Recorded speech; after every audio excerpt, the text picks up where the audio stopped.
আল-ইকরা model মাদ্রাসার উদ্যোগে আজকের এই তাফসীরুল কোরআন মাহফিলের প্রধান অতিথি, সভাপতি, প্রধান মেহমান, বিশেষ অতিথিবৃন্দ সবাইকে আমার আন্তরিক মোবারকবাদ জানিয়ে ভূমিকা ছাড়াই আলোচনার শুরু লগ্নে যেতে চাচ্ছি। আপনারা অনুমতি দিলে আমি যাবো ইনশাআল্লাহ। সময় সংকট, প্রধান মেহমান আছে, সেক্ষেত্রে ভূমিকা দীর্ঘ করার কোনো সময় নেই, নাকি বলেন আপনারা? আলোচনা চলবে। আলহামদুলিল্লাহ, আমি আপনাদের সামনে কোরআন কারীম থেকে অসংখ্য দুখানা আয়াত তেলাওয়াত করেছি। রাসূলের অসংখ্য হাদিস থেকে একখানা হাদিস পাঠ করেছি। আল্লাহ তাবারক তাআলা তৌফিক ইনায়াত ফরমাইলে আয়াত ও হাদিসের আলোচনা শেষ করে আপনাদের কাছ থেকে বিদায় নেওয়ার চেষ্টা করবো ইনশাআল্লাহ। আপনারা সাথে আছেন তো?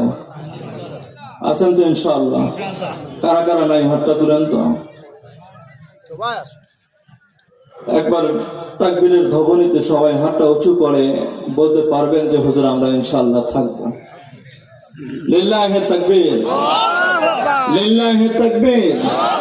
নীলফামারী সদরের মানুষের আওয়াজ এরকম আগে আমার জানা ছিল না। আমিও তো নীলফামারীরই সন্তান।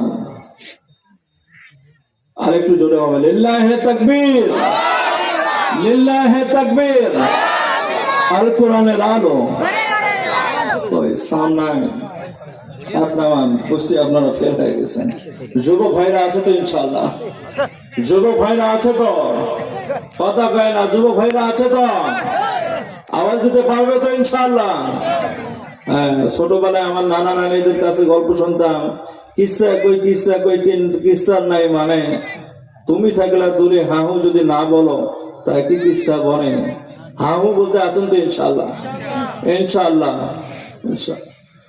মুহতারাম হাজিরিন, আসলে আজকের যে মাদ্রাসার উদ্যান কল্পে আজকের মাহফিল, আসলে এই মাদ্রাসাটা আপনাদের এই দিকে আছে কিনা আমার জানা নেই। পৃথিবীর কথা বাদ দিলাম, বাংলাদেশে আজকে যতগুলো মাদ্রাসা রয়েছে, আজকে আল হিকমা মডেল মাদ্রাসা একটা ব্যতিক্রম ধর্মী দিনী শিক্ষা প্রতিষ্ঠান।